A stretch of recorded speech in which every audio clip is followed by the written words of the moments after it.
டெல்லி முன்னாள் முதல்வர் அரவிந்த் கெஜ்ரிவாலை பாஜகவினர் தாக்க முயற்சித்ததாக ஆம் ஆத்மி கட்சி குற்றம் சாட்டியுள்ளது.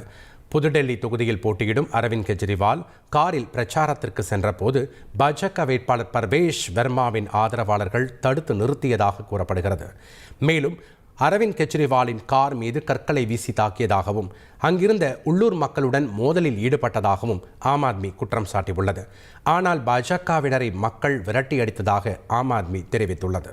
கெஜ்ரிவாலின் கார் பாஜகவினர் மீது மோதியதாக பாஜக வேட்பாளர் பர்வேஷ் வர்மா குற்றம் சாட்டியுள்ளார்.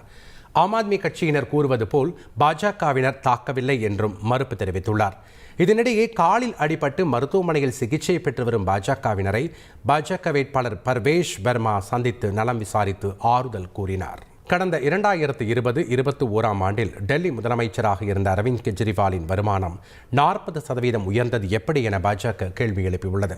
செய்தியாளர்களை சந்தித்த டெல்லி பாஜக தலைவர் வீரேந்திர சச்தேவா கொரோனா காலகட்டத்தில் தனது வருமானம் 40% உயர்ந்தது எப்படி என்பது குறித்து அரவிந்த் கெஜ்ரிவால் விளக்கமளிக்க வேண்டும் என தெரிவித்தார்.